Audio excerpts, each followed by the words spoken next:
Shoshilinch xabar. Munisa Rizayevaning ahvoli jiddiy. Assalomu alaykum. Bugungi axborot lavhamizda xonanda Munisa Rizayevaning Dubaydan qilgan murojaati hamda Yaqin Sharqdagi keskinlashayotgan vaziyat haqida batafsil so'z yuritamiz. So'nggi kunlarda AQSh va Eron o'rtasidagi siyosiy keskinlik yana kuchayib, mintaqada xavfsizlik masalalari jiddiy muhokama qilinmoqda. Harbiy tahdidlar, ehtimoliy zarbalar va strategik obyektlar atrofidagi vaziyat sabab Fors ko'rfazi hududidagi davlatlarda, jumladan Birlashgan Arab Amirliklarida ham xavotir kayfiyati kuchaygan. Ayni paytda Dubay shahrida bo'lib turgan o'zbek xonandasi Munisa Rizayeva ijtimoiy tarmoqlar orqali muxlislariga murojaat qilib, vaziyatni jiddiy qabul qilish kerakligini ta'kidladi.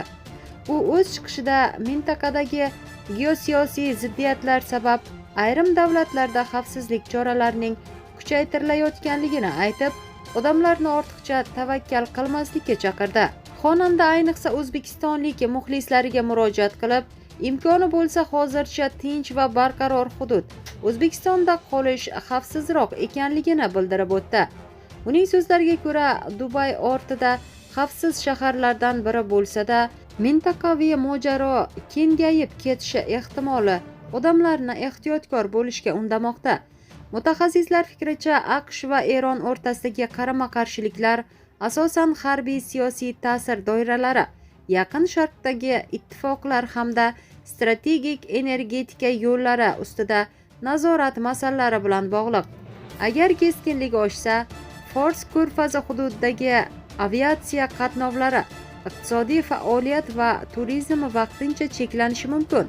Shu sabab ayrim jamoat arboblari va mashhur shaxslar ham xorijdagi vatandoshlarni ehtiyot choralarini ko'rishga chaqirmoqda.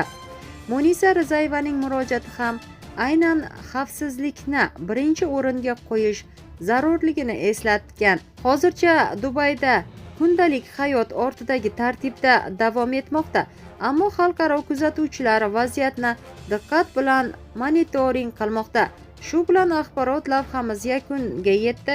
E'tiboringiz uchun rahmat.